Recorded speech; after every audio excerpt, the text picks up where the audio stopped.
오늘 저는 본문의 말씀을 가지고 광야에 선포된 하나님의 승리라는 제목으로 함께 은혜를 나누고자 합니다. 오늘 우리는 주일 오후 예배를 맞아서 출애굽기 18장에 들어섰습니다.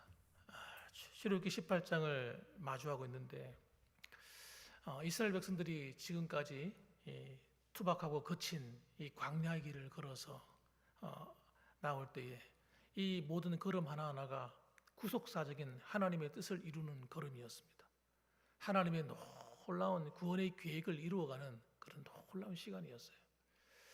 그런데 이것을 이해를 하고 있는 사람이 있어야 되는데 사실은 이 당시에 대부분의 사람들은 그들을 잘 이해를 못했을 것입니다. 그리고 오늘 본문의 말씀 보게 되면 또 굉장히 구속사적으로 또 중요한 장면이 등장하는데 바로 그것은 1절에 보시면 미디안의 제사장이자 모세의 장인인 이드로의 등장입니다. 이 이드로는 모세의 장인이지만 또 하나님을 섬기는 사람이 아닙니다. 그는 이방인으로 또 이방의 어떤 신을 섬기는 그런 제사장이었습니다. 그런데 그가 소문을 듣고 온 거예요. 야, 너 어떤 소문을 들었느냐? 이 보통 소문이 아닌 거예요. 그 당시에 세계의 중심지가 어디냐 하면 애굽이었습니다. 지금으로 말하면 이집트죠. 그 당시에는 세계의 중심이 이집트에 있었어요. 그런데 그 강한 나라, 그 이집트가 무릎을 꿇었다는 거예요.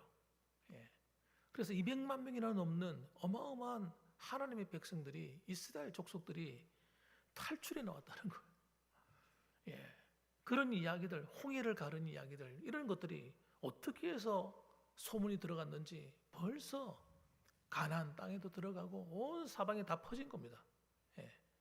그리고 또 어디까지 미디안 광야에 있던 이 이드로에게도 들어온 거예요. 그래서 이드로가 그 소식을 듣고는 자신이 그 모세의 아들들인 손주들을 데리고 그리고 모세의 아내와 함께 십보라와 함께 찾아온 거예요. 그래서 이 장면이 너무너무나 중요한 장면인 거예요. 이 장면이 우리에게 제시하는 의미가 참 있는 그런 내용인 것입니다. 자, 그래서 한번 살펴보겠습니다. 자, 먼저 첫째로는 이 세상 영광을 버리고 하나님 나라를 구하는 성도의 정체성입니다. 세상의 영광을 버리고 하나님의 영광을 구한다. 이 본절 2절 말씀 보면 2절부터 4절까지를 이렇게 나오는 장면에 이드로와 그리고 모세의 아내 십보라와 두 아들을 데리고 나오는 장면이 나옵니다.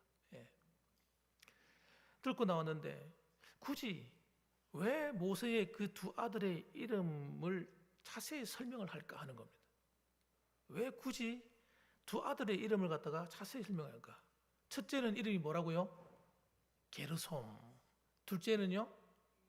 엘리, 에셀. 그렇습니다. 그런데 이 이름에 놀라운 하나님의 은혜의 뜻이 담겨 있는 거예요. 다시 말하면 이 모세의 신앙 고백이 담겨 있어요. 옛날에도 우리나라도 좀 그렇지만 이름의 뜻을 많이 부여하지 않습니까? 그래서 이름을 잘 장명하려고 애를 쓰는데 왜? 사람들이 이름대로 산다고 하니까. 그래서 그런 믿음을 갖고 사람들이 이렇게 하는 것 같아요. 그런데 마찬가지입니다. 하나님을 섬기는 이 모세도 이름의 의미를 담고 있는 거예요. 게르솜 하면 무슨 뜻이라고 나와 있습니까? 게르솜, 내가 이방에서 나그네가 되었다. 13절 말씀에 나오네요. 18장 3절에 그죠? 그가 그의 두 아들 데리고 왔으니 그 하나의 이름은 게르솜이라. 이는 모세가 이르기를 내가 이방에서 나그네가 되었다 하며 이방에서 나그네가 되었다. 둘째 아들을 데려왔는데 이름이 뭐라고요? 엘리에셀. 내 아버지 하나님이 나를 도우사 바로의 칼에서 구원하셨다 하는 구원이라는 뜻이 담겨 있는 거예요. 하나님이 나를 구원했다. 모세는 여러분 한때 어떻게 살았습니까? 여러분 어릴 때부터 시작해서 부족함 없이 살았어요. 왕궁에서 살았습니다. 공주의 아들로 자랐어요. 왜 공주입니까? 결혼하지 않아가지고. 나중에는 결혼해서 아들을 낳게 되는데 그 당시에는 결혼을 하지 않았어요.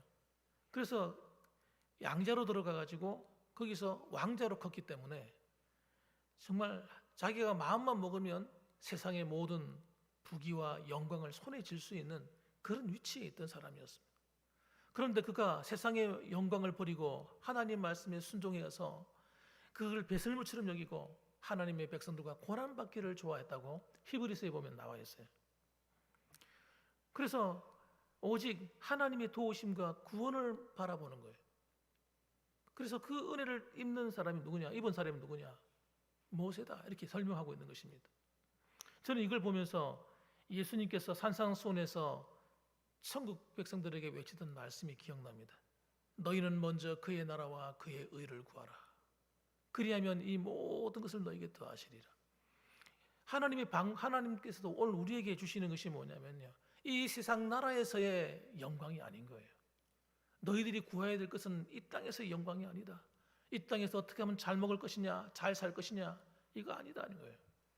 이거는 하나님이 그냥 믿음 생활만 잘하면 그냥 하나님 주시는 그냥 선물과 같은 것이다. 그래서 우리는 이 땅에서 어떻게 살아야 되느냐? 따라합시다. 너희는 먼저 그의 나라와 그의 의를 구하라. 이 길을 가야 된다는 거예요. 근데 놀랍게도 모세가 그 길을 갔다는 얘기를 하는 거예요. 모세가 하나님 나라를 먼저 구했다는 거예요. 그래서 하나님께 순종해서 자기 안에 하나님 나라가 이루어지고 또 그가 거느리고 있는 이 백성들이 하나님 나라 백성으로 살아가도록 이끌었다는 얘기를 하는 겁니다. 그래서 그는 이 모세의 두 아들의 이름처럼 세상에 안주하지 않고 하나님 나라를 구하는 그런 믿음의 사람이 되었다. 그런 믿음의 백성으로 만들어 갔다는 그런 얘기를 하고자 하는 겁니다. 두 번째는 여러분, 내 공로를 패하고 오직 하나님 여호와의 구원만을 증거하는 삶을 말해주고 있습니다. 5절부터 8절까지 말씀을 보게 되면 모세와 장인 이드로가 만나서 장막 안에서 은밀하고 놀라운 대화를 이어가고 있습니다. 8절에 보게 되면 모세는 장인에게 이야기를 합니다. 8절 말씀 같이 한번 읽어볼까요? 잠도 깨울 거 같이 한번 읽어봅시다. 시작.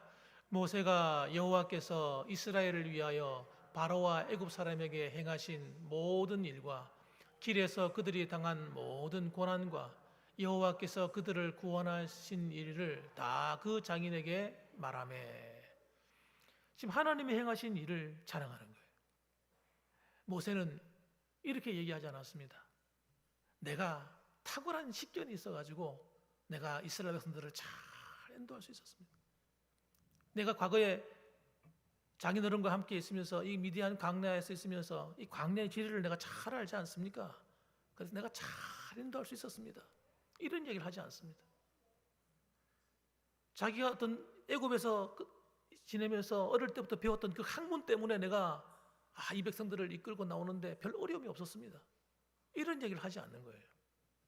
사람은 여러분, 우리가 좀 잘 되고 좀 환경이 좋아지면 나도 모르게 내 자랑을 하게 됩니다. 내가 이만큼 했지, 내가 이만큼 수고했어, 내가 이만큼 고생했어, 그래서 이 어려운 고난을 다 이길 수 있었어, 애굽에서도 승리하고 나올 수 있었어, 이렇게 말할 수 있는데 오늘 모세는 그런 얘기를 하나도 하지 않는 거예요. 어떤 얘기를 합니까? 하나님이 하셨다는 얘기를 하는 거예요. 하나님이 애굽에서 놀라운 일을 행하셨고 광야의 길을 걸어오면서 하나님이 놀라운 일을 행하셨고 또 아말렉의 군대와 싸움에서도 하나님이 놀라운 일을 행하셨고 하나님이 하셨다는 거예요. 여러분, 우리가 살아가는 인생길에서 우리가 자랑할 수 있는 것은요, 하나님이 되어야 됩니다. 하나님이 우리의 자랑이 되고 우리 구원이 되고 우리의 힘이 됐다는 이야기들이 내 입술에 증거로 살아있어야 됩니다. 그러니까 여러분, 이 얼마든지 사람은요, 잠깐 이렇게 착각하면요, 자기 자랑할 수 있습니다. 여호수아와 우리 군대들 봐라. 전쟁하는 연습 한 번도 하지 않았지만 우리가 전략을 기가 막히게 잘 짜가지고 이길 수 있었다. 사람은 마음만 먹으면요, 갖다 붙이면 따라서 얼마든지 다른 이야기 할 수 있는 이야기인데 모세는 그런 이야기를 일절하지 않습니다. 인간적인 영담 싹 빼버린 거예요. 거기서 하나님을 증거하는 겁니다. 그 말을 들을 때 이들의 마음에 감동이 일어나는 거예요. 여러분 따라합시다. 하나님을 증거할 때 감동이 일어난다. 하나님을 증거하고 하나님이 하셨다고 말할 때 사람들 마음속에 성령의 역사가 일어나는 거예요. 그래서 하나님의 은혜를 높이는 거예요. 모세는 홍수가 갈라지고 홍해가 갈라지고 아멜렉을 이기는 이런 역사들이 보통 일이 아니거든요. 사실은 엄청난 사건들이거든요. 그들은 과거에는 이런 일을 해본 적도 없고 경험한 일도 없어요. 그런데 이 모든 일들이 이스라엘이 능력이 있어서가 아니고 모세가 공부를 많이 해서도 아니고 하나님의 은혜로 되어졌다 하는 걸 자랑하는 것입니다. 예. 그래서 여러분, 오늘도 우리가 살아가면서 우리 입술에 뭐가 나와야 되겠어요? 하나님의 자랑이 나와야 되는 거예요. 하나님이 우리 가정에 나에게 이런 일을 행하셨어. 우리 아이들에게 하나님이 이런 일을 행하셨어. 여러분, 하나님이 행하신 일들이 여러분의 가정에 많이 자랑이 되기를 주님의 이름으로 축원합니다. 그 다음에 여러분, 세 번째로는 여러분, 다른 신을 버리고 오직 여호와만 참되게 예배하는 그런 시간을 보냈다는 거예요. 마지막 9절부터 12절을 보게 되면 모세의 증거를 들은 이 이방인 이드로가 감격적인 반응과 함께 나타내는 것이 뭡니까? 하나님께 예배하자 이겁니다. 여러분, 자기 신이 있잖아요. 자기가 섬기는 신이 있는데 그것 버리고 하나님께 예배하자는 거예요. 놀라운 하나님, 이 구원의 하나님, 내가 하나님 예배해야 되겠다는 거예요. 그래서 이 모든 은혜를 인하여 어떻게 해요? 9절에 보면 9절 말씀 한번 읽어볼까요? 9절. 이드로가 여호와께서 이스라엘에게 큰 은혜를 베푸사 애굽 사람의 손에서 구원하심을 기뻐하여. 아니, 이드로가 기뻐할 일이 뭐가 있습니까? 자기 일도 아니고, 자기가 섬기는 신이 하는 것도 아니고, 자기가 알지 못하는 하나님이 하셨다는데, 여러분, 성령이 역사하시면요, 사람의 마음속에 그런 감동이 일어나는 거예요. 불신자라 할지라도요, 성령이 역사하시면 그 마음속에 하나님이 감동케 하시는 거예요. 뭐 할 때요? 하나님을 자랑할 때, 하나님의 영광을 드러낼 때. 그 여러분, 사람들, 불신자들 만나거든요. 여러분, 그런 사람들일수록 하나님 이야기를 좀 많이 하시기 바랍니다. 그래서 하나님을 자랑하는데 성령이 감동하니까 이들의 마음이 너무 기뻐요. 마음에 기쁨이 충만한 거예요. 여러분, 이 기뻐하는 것은요, 누구의 역사입니까? 성령의 역사입니다. 마음에 미움이 일어나고 짜증이 일어나고 화가 일어나고 이런 거는요, 악령의 역사예요. 여러분, 성령이 역사하시면요, 우리 마음에 기쁨이 막 몰아치는 겁니다. 이건 환경과 아무 상관이 없는 거예요. 하나님의 은혜가 임하는 거예요. 몸이 아파도 좀 환경이 힘들어도 하나님의 기쁨을 내 속에 샘솟게 하시는 겁니다. 자, 그래서 그들이 모여서 어떻게 합니까? 모여서 이 거룩한 기쁨을 표현하기 위해서 하나님 앞에 신앙을 고백합니다. 자, 예배를 드리고 신앙을 고백하는데 11절도 한번 보십시오. 11절에 보면 이렇게 얘기합니다. 이제 내가 알았도다. 야, 같이 한번 읽어볼까요? 같이 읽어봅니다. 너무너무 은혜로운 말씀이라서 같이 읽어봅니다. 시작. 이제 내가 알았도다. 여호와는 모든 신보다 크심으로 이스라엘에게 교만하게 행하는 그들을 이기셨도다 하고. 예.